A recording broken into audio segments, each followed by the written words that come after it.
The following episode of the Unscripted podcast contains talks of graphic violence as well as sexual activity. Viewer discretion is advised.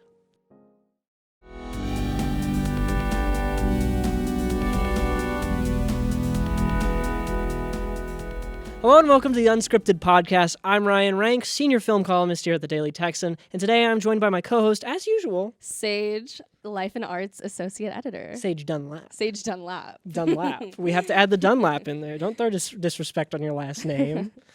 But yeah, today we are going to be talking about Pearl. We got invited to go see the Ty West horror film sequel to X this past week, and so we decided to make a podcast episode on it.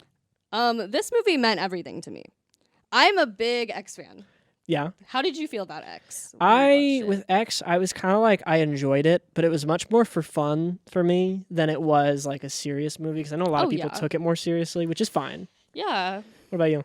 I love X. Yeah. I think it is so fun. It's so just like aesthetically amazing. I loved the ensemble of characters. I loved everything about it. Like that, I've never defended a movie more in my life than X. Spoilers for X, by the way. Yeah. Even though, I mean, because it's a movie that came out this year, I feel like we should say spoilers. Yes. Because how this works is X came out back in April, and then at the end of X, which you didn't know this, but at the end of X, they showed a trailer for a movie called Pearl. And so Pearl is the prequel to X about the villain. They filmed them at the same time, I believe. Yes, they did film it at the same time during COVID, I believe, because I remember reading something in like the production notes they sent us that they were halted by COVID for a little bit. And this time around, the script is also written by Mia Goth. She didn't write the first one. No, I don't think so. No. Yeah, first one was just Ty. Yeah. And so she starred, produced, I believe. She's like an executive producer. Yeah. She's the actress, and she's Wrote the writer. it. Yeah. She is amazing. I would say as of right now, in the year 2020 to 2022, I would say she's one of the more talented actors out there. Oh my God. I think she is like the star. I mean, obviously, like she's been amazing in other things. She was in Emma. Yeah. She was in Suspiria, sequel 2018. She was very good in that too. Very good. And like she's always been talented, but I feel like this has been her year. Like X, I feel like obviously this has not been her breakout year, but I feel like for a lot of people they were introduced to her. Yeah. As like a household name. Yeah, along with Jenna Ortega. I feel like both of those actresses really like had a moment this year. Mia Goth especially. With this movie and like seeing her writing abilities. And even with X. Because she played two characters in X. She played her character, forget her name, and then she also played the villain. Yeah, because in X her character was this very like just like cool like sex symbol. Well, she wanted to like break into the industry. Yeah, like wanting and was using the porn field. Yeah. Of film at the time. Yeah. To get into that. Yeah. I just like her character in X was so fun and like confident, an it girl for sure. With the X factor. An it girl with the X factor. I think my favorite final girl of 2022, definitely. See, I might say Jenna Ortega on that one. Okay, because in Scream, did you see Scream 2022? No. She is a final girl in that movie, but she's my favorite part of that movie. Plus, she's gonna be Wednesday. Yes, Jenna Ortega is a star. Mia Goth, a star. Mia Goth also, they're both Scream queens. As of like, I would say this year solidified them as Scream queens. Yeah, I would agree. Up there with Jamie Lee Curtis and not Sydney Prescott. That's the character name. What's the actress's name? How did I forget her name? I don't know her name either. I love her though. Holy cow! I forgot one of my favorite actresses' names. This is not good. Anyway, there's also up there Heather Langenkamp. Another Scream queen. So they're joining the ranks of like horror icons that everyone can hold on to. Prediction, Mia Goth. I think Pearl and X, like Mia Goth's characters in both are going to be like the biggest Halloween costumes this year. I think now Pearl. Actually, maybe not. So just, spoiler-free overview. What were your thoughts on Pearl? I adore this movie. I thought that I don't know if I can say that I liked it more than X. I feel like I'm going to need to watch it again. But this movie, like, blew me away. I would say especially the last 30 minutes, you watched it with me. Like, my jaw was on the floor. Like, this movie is just so much fun. I think this is, like, the second movie. I would say that it's kind of similar to Nope in a way. I think where it's, like, very much like a movie about filmmaking. as was X, kind of like in a cool way, I think. But this one I think did a really good job because like genuinely it felt like, oh, I was watching like The Wizard of Oz. It felt like I was watching like a Technicolor movie for the first time ever. Like I could like it kind of like put, as an audience, it kind of puts you in that like seat. Like the colors are so vibrant. It's so like different. It's so stylized. Like it's so, you look at this and you can just like, it's different than any other movie I've seen this year, just stylistically. So colorful. It's so fun. It's so like campy. Mia Goth's performance I thought was just brilliant. Like I genuinely at certain points like forgot that I was watching her. She just like lost herself in this character in such a beautiful way. I just think it was so well done and like entertaining and fun, but also a lot gorier than X, which we can talk about more later. Yeah, but we'll go into the spoilers on that. Just design wise, I thought this was like a flawless movie. There were so many times like where I felt like, oh, this shot was like, it felt like there was so much care put into each like frame of the movie, like from like a shot, and this is in the trailer, like a shot where she like has bloody hands and she like touches the face of like a white goat, like to other shots of just like her dancing on stage. It was so well done. And I would love like one more movie. I would love for this to be a trilogy. That would be cool. I think that would be really cool. But yeah, I thought the one thing like I will say is like it's definitely a trade-off because what we got in this movie I felt was like a really strong performance from Mia Goth, a character study, which I know you said. I love a character I know study. you love character study, and like we'll definitely get into that. Like we got like a very strong like largely solo performance. I mean there were a lot of like strong supporting cast, but we got this really strong like focal performance from Mia Goth. Whereas like that was kind of the trade-off because in X I felt like there was like a much more of like an ensemble cast, and that was really entertaining to watch, and that's one aspect of this like movie that I was like, oh, I'm missing like the ensemble cast, but that's not to say that like made me dislike the movie at all. But that's what I would say. I really, really enjoyed it. I'd say you basically had everything I was thinking. I mean, for sure, this is like a top 5 movie for me for the year. I agree. Just in general, not just horror. And honestly, this movie isn't really a horror movie until like the last 20 minutes. Because for the most part, it plays out like a drama. And we'll get into why that is later. So quite literally, like even if you're not a fan of horror movies and you can stand some graphic stuff towards the end and some disturbing imagery, I think anyone could watch this movie and thoroughly enjoy it. I agree. Because unlike X is horror the entire time, I would say. Like every bit of it, you're like, oh, this is a horror movie. But you watch Pearl, and it almost feels like you are watching this, like you said, like this old Technicolor film, kind of like, I don't know if you've seen A Face in the Crowd from 1945. No. It's about a guy, I think it's 1945, but it's about a guy who gets picked up out of jail and then is given a radio show. And because he's given a radio show, he starts getting more famous and getting more political power and basically becomes this psycho character. And the whole time you're watching it, you don't notice this psycho character until the very end of the movie. So it's kind of the same kind of principle. Even though it's not a horror movie, it's this happy drama that has like some sad elements to it of this person's life, and it's this coming of age film. And then by the end of it, it goes full insane. And that's what I feel like Pearl is, which is why I adored it as much as I did. Because of that slow buildup of like, oh, this isn't a horror movie, to that sudden slap in the face with a horror.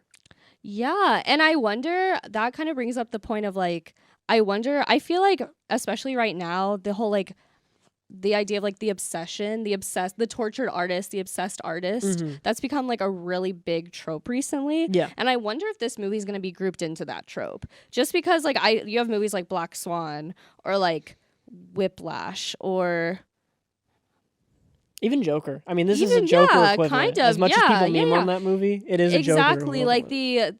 like the concept of like obsession, tortured soul in society wants to gain more joy and power in their life. Yeah, kind exactly. Of tortured artists. Like tortured artists. Like I feel like that's become like such a big trope. Like, and people are kind of like noticing that. It always has been, but like I feel like I hear people bring that up a lot, and I wonder if this is going to be grouped into that. Just because like we have this character that like her dream, which I think that's her. It's not just a dream of fame; it's also a dream of like freedom and independence and like seeing the world. So it's kind of different. But she's ultimately like chasing this dream of fame, and that kind of drives her a little crazy. And so I wonder if it's going to be grouped in. Yeah. Well, and I feel like it really fits the COVID era of, because we're hitting the end of COVID movies, and by a COVID movie, I mean, everyone defines them differently, but when I define a COVID movie, it's very grim, it's very nihilistic, it's very, we're all just people on a floating rock kind of vibe. And I feel like we're starting to get out of that era of filmmaking now, that little brief era, because I feel like COVID totally switched the way we view storytelling.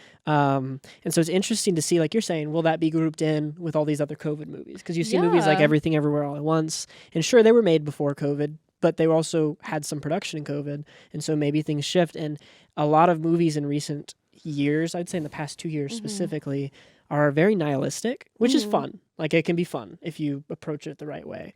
And so it's interesting to see that still play out in this movie as we're hitting the end of that era. I feel like. That brings up, like, me to like another thing I was going to talk about, which is I thought, speaking of COVID, this movie is set during, and I don't think this is a spoiler. I wouldn't say this is a spoiler. Yeah, because we've already kind of talked about it. Yeah, it's set during like the Spanish influenza. 1918. Yeah, the World 1918 World War I, and like the flu is going around, and I thought it was like really interesting to see them like talk about this like disease, because that was like the last pandemic. Yeah, that was the last pandemic. They had jokes about it. They did. They had like a lot of like, there were just like shots of like, you know, like them like talking about like, this isolation is driving me crazy. Wearing masks. And like wearing masks. I was gesturing towards the camera.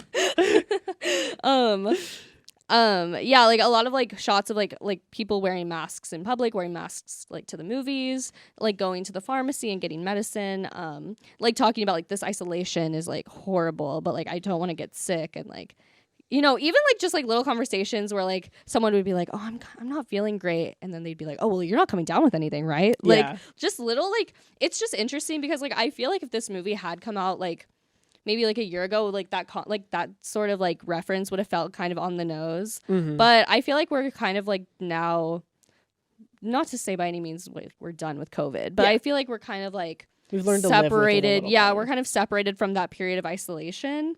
So that was like kind of like an interesting like decision, and like it was like interesting because like I feel like because like that was like the last pandemic like that in America, that I don't know, I like genuinely like I could it was like the last big pandemic like, that was like had economic and social exactly like products. I can't speak, you know what I'm saying? Like it was, you know, so like now it's like we kind of like have like an understanding of that, whereas like if that had happened, like if we didn't have COVID, we're like, oh, like that's such like a like a that's just not something we could have connected with. And it's very unrealistic because everyone was wearing their mask. And as we know, people were not doing that. No, exactly.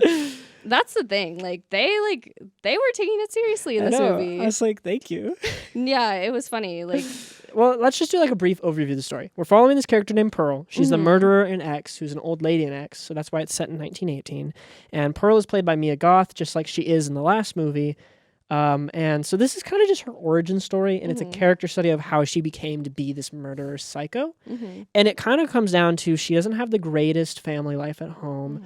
Her dad has presumably influenza or some kind of disease. Yeah. Obviously, it's 1918. They don't really know. And so they're just having to take care of her, and she's like having to stay there to help her mom. So she can't go out into the world and be what she wants to be, which is a dancer in the movies. And then she meets a bunch of people along the way. There's a guy. She's married as well. There's a guy she has an affair with while her husband's away in World War I. And that's a whole thing that kind of breaks her down as a character, and she starts feeling really bad. And eventually she tries out for this role at a church to get into the movies and go on tour and do dances for people to bring some Christmas joy. And she doesn't get it. So she goes overboard and starts turning into a murderous maniac. That's honestly... That's like the whole movie. That's the movie. Because normally we'd go plot beat by plot beat, but I feel like this movie is much deeper than its plot. Yeah, I agree. Yeah. Well, I mean, what did you think about the plot overall? Like, I thought the plot an was arc? really good. Yeah. I really loved. I feel like it stayed really entertaining the whole way through. I loved seeing her descent, and like I feel like we definitely like see that she's such like an interesting protagonist. I thought. I think like she's. So, like she was just like such an interesting main character because like we see her as like this very like just juvenile, sheltered, like protected, kind of like oddball character. This like kind of just like awkward girl who's like just like been sheltered and like wants to like break free and like see the world. Like it is very much like Wizard of Oz, I guess. Like people. There's so many Wizard of Oz references. This movie's loaded with Wizard of Oz references. Yeah, but like it's kind of like a Dorothy, like I want to get out of Kansas, and like, it's less of an homage and more of like a making fun of the times, which is very nice because this movie does come off as a dark comedy at times, especially in the way it carries its tone. Like there's a scene where she goes into this cornfield after meeting this film guy. Film bros, am I right? Even in 1918. Even in 1918. And she stops in this field and starts like basically having sex with a scarecrow. Yeah. Literally having sex with a scarecrow. Yeah. Yeah. She does. And that whole scene is shot to look like Wizard of Oz because it's in a cornfield. There's dreamy music behind it. She's like seeing visions and stuff. So she's very passionate about her relationship with her husband. And that's really important to her. And so having this life where she doesn't have, I mean, because obviously this whole movie is about sex. Yeah. And so having this life where she can't have sex with the person she loves and have that deeper connection really destroys her, which is why that scarecrow scene is so hard to watch because it's really sad. Yeah, it's not even just hard to watch because it's like it's not visually weird. It's not even like it's genuinely just like and she's like talking and like she's just very much like having this little like daydream play out of like this like fantasy like with the guy she met in town. The guy she met. It's very like that is like one of the most shocking scenes of the movie in my opinion. 100%. And even like the scene where like all the birds are like flying, like I thought that was really cool. Yeah. There were a lot of references to X. Just because like X, like they're shooting like a porno. And there were like a lot of like references to that in this one as well. Like the movie that like the guy, the projection worker at the theater. The guy like, she has an affair with. Yeah. He shows her like a porn for the first time. Yeah, because this is like 1918, which is when like porn cinema wasn't popular yet. Yeah. But it was starting on the rise in Europe. Yeah. There were like a lot of just little innuendos, a lot of discussion of like sex, porn, like doing whatever it takes to get famous, which is like the whole point of X. Yeah, which is it's interesting why that carries over in this. Yeah. And there's like no nudity in this movie. The only nudity in the movie is when they're watching the French porno on that big screen, which is interesting because I felt like X was the same way of there really wasn't a whole lot of nudity in it despite its themes. Yeah. Which I think really points to, not that I'm saying nudity necessarily like brings down a movie's intelligence or anything, but it definitely brings a point to, it's just such a creative way of like, you can talk about sex and pornos and you can have sex on screen, even if you're not showing it. Yeah. And I think that carries over into this into such an interesting way. Yeah. Like there were just like a lot of like little scenes that were very suggestive and very like provocative and even I would use the word grotesque. Like there was like a lot of scenes, like even just like close-ups of like her like milking a cow and like close-up just very like suggestive scenes that were like so like cringeworthy and like just so vivid, but it felt like really cool and it felt like very like just again stylized. I thought it's clever filmmaking. It is very Ty clever West filmmaking. has proved himself. I mean, he's proved himself prior to this, I will say. But these two movies, with the amount of success they have, and as they are technically indie movies, he has shown himself to be a true creative, I feel like. And same with Mia Goth, because she wrote this one. Yeah. I personally liked this one more, like I was saying, and I think Mia Goth's script direction, as well as Ty West, because they both worked on it, but I feel like Mia Goth especially took control over a lot of her own character. At least that's what it felt like. It's really good, really well-driven story. Like I was saying, this character has motives. This character has inner workings in her brain that you can see, but at the same time feels so mysterious. Oh, yeah. And like that monologue at the very end when she's just is kind of like laying it all out on her friend. Well, it was her sister-in-law. Her sister-in-law, yeah. Yeah. The sister-in-law. And like she like is just like the sister-in-law is like, oh, just like pretend that I'm Howard and just like tell me everything. Like Howard's get it off her your husband. chest. Yeah. And she just like does. And it's like this minutes-long monologue of just like it was like 7 it's like minutes. A confession, yeah. And like that was just so good because like that's when we kind of just like see her like take it just like all crumbles. Like we really just see this character crumbling because up until that point, like she's just acting very recklessly, doing whatever it takes, and it's in that like moment where everything just like she breaks down, and then she goes and kills her friend and kills her sister-in-law. Yeah, which I think is such a powerful monologue. There's multiple monologues in this movie, but this monologue, I want to say, was like 6 to 7 minutes. If not, it felt really long. It's really painful. She's breaking down her entire brain and her motivation. And a lot of people may find it off-putting, but for me personally, I was like, this is the most powerful scene in the movie, because you were hearing this person who, I mean, being real, she did not have the greatest life. No. Ultimately. And hearing how much this tore her apart and then seeing how this motivates her actions is seriously an intense and impressive feat for an actress. Yeah, I would agree. I mean, any actor to do a monologue in the world, I mean, there's obviously good ones like Toni Collette. She had a good one in Hereditary. And then I can't think of any horror monologues off the top of my head, but like this rivals every other monologue I've ever heard. I agree. So it's impressive. What would you say was your favorite thing about this movie? About this movie? Yes. Well, you know I love a character study. I know you love a character study. It's interesting because like in X, her character is this character. I would not describe her character as like sexually repressed at all. She's very confident, very expressive. Her protagonist character. Yes. Her antagonist is sexually repressed. Yes, exactly.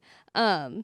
And Pearl, on the other hand, I would describe as like very, not even just sexually repressed in general. Like she has this like, to quote Lana Del Rey, this lust for life. Like she just wants to like go out, see the world, and like she wants like adventure, she wants attention, things that she's never been given before, and like and just sexually, like, you know, she's like repressed because like she can't like you were saying, she can't, you know, have sex and like express her like romantic feelings toward her fiance Howard. We even learned that like she had a miscarriage with his baby. Yeah, which was interesting. That's at the very end of the movie. Yeah, that was like a interesting reveal. Like that kind of, I was like, that really like in a great way. I was like, that is such like an interesting like nuance to like, because like I'm sure that like bonds you with someone very strongly. Yeah. Well, because she was talking about she felt like she couldn't leave Howard, but at the same time she really wanted to and things like that. But then at the end she ends up loving him. It's really depressing. Yeah. It's good though. It's really good. But like, yeah, like I feel like this like sense of repression, like that is ultimately like what causes her to like lash out, and like she's going out and like seeking, and then the one person who like does like promises her this life of like adventure and fame and love, David Cornsweet's like the movie projection guy. He rejects her. Yeah. And she kills him. You know what I mean? So like I thought that was like really interesting, because like, and then that's also her driving force in X, like this she's like been forced to like live in that same house. Like ultimately we see that she never leaves. She never leaves the farm. She never leaves the farm. Like she never like fulfills her dreams. We assume Howard came back. Howard comes back in Pearl. Somehow he decides to stay with her, probably out of fear. We don't know. Yeah, so in X, Howard is the old man and Pearl is the old woman. So yes. And yeah, like, and her motivation for killing these people on her farm is that like they're getting to like live out her dream of like making a movie first, because she lost her audition, and like even just like acting on like their like desires, which is something that she was never given. And so like I thought that was like an interesting like we really got to see like why that motive was like, or that motivation was formed. Yeah Then we also have that monologue from the mother earlier on, which is this polar opposite of she is the repressor and she is the one holding back Pearl from having this life she wants. And so that's what that whole monologue is about, of like, you know, I do all this. And in a way, it's, you know, she is the repressor and telling Pearl she has to do this and this. But in her own way, the mother is repressed. Yeah. Because she has to take care of her husband. Not that it's the husband's fault, but the husband is sick, so she has to take care of the husband, which basically she wanted a normal life and basically ends up being the mother to this guy instead of his wife. Yeah. Which is a very depressing monologue as well. Yeah. I also thought like it was like interesting commentary on like femininity. Yeah, because ultimately, while this movie is, or both of these movies talk about sex a lot, it's ultimately more about just the person and how the world treats people differently, dependent upon who you are and what you do. Yeah. And I feel like ultimately that's what both of these movies are trying to comment on. Yeah, I would agree. One of the things that blew me away about this movie was the gore. Yeah. I thought this was so much gorier than X. Or I thought like the gore was so much more satisfying than in X. Well, there's a lot more shown. Oh my gosh. Like they're like I'm just gonna like list like a few shots that I thought Okay. blew me away. Like there was a scene where she gets into a fight with her mom one night and like the mom catches it like burns up in flames. Classic. And which reminded me of Hereditary. yeah, Yeah. a lot. It really did remind me of Hereditary. But she like it bursts into flames and like she's like charred basically. And there's a shot where a Pearl She stepped in a fireplace. she like is brushing her mom's hair like post burn, and as she's brushing the hair like her scalp, she's just being like scalped. Yeah. And it's that brutal. was brutal. And like just the whole like last sequence of like the mirrored shots. Mhm. That just was so like visually like stunning to me, because I felt like because of the whole movie I think has like a very like aesthetic of like early filmmaking, like early technicolor specifically, and so like this felt like very like modern, and it kind of like juxtaposed the rest of the movie. Yeah. I thought that was just like really cool, and that was like the last 20 minutes. Because they kill the sister. She kills the sister-in-law. sister-in-law. And then like she starts chopping her up to bits. Oh my gosh. You see a beheading in this movie, as a heads up. That's why we had to put the warning on this episode. That was like crazy, and like it kind of reminded me of Suspiria, the way like Suspiria, like all of like the blood is so like just like bright red paint, like, and it's so like vivid and so just like visually cool. And like in this movie it was kind of the same thing. Like that blood was so like bright red and just so like it like is so like ingrained in my mind. Yeah. That shot of like her beheading the sister, and like you just see like organs and like blood spilling out, and like even just like the scene where like she like stabs the movie projectionist, like stabs him, like this like bright red like fake blood is like pouring out of his mouth. Yeah. It just felt like so like melodramatic and just Visually stunning. Yeah. Which sounds weird for gore, but it makes a lot of sense when you see it.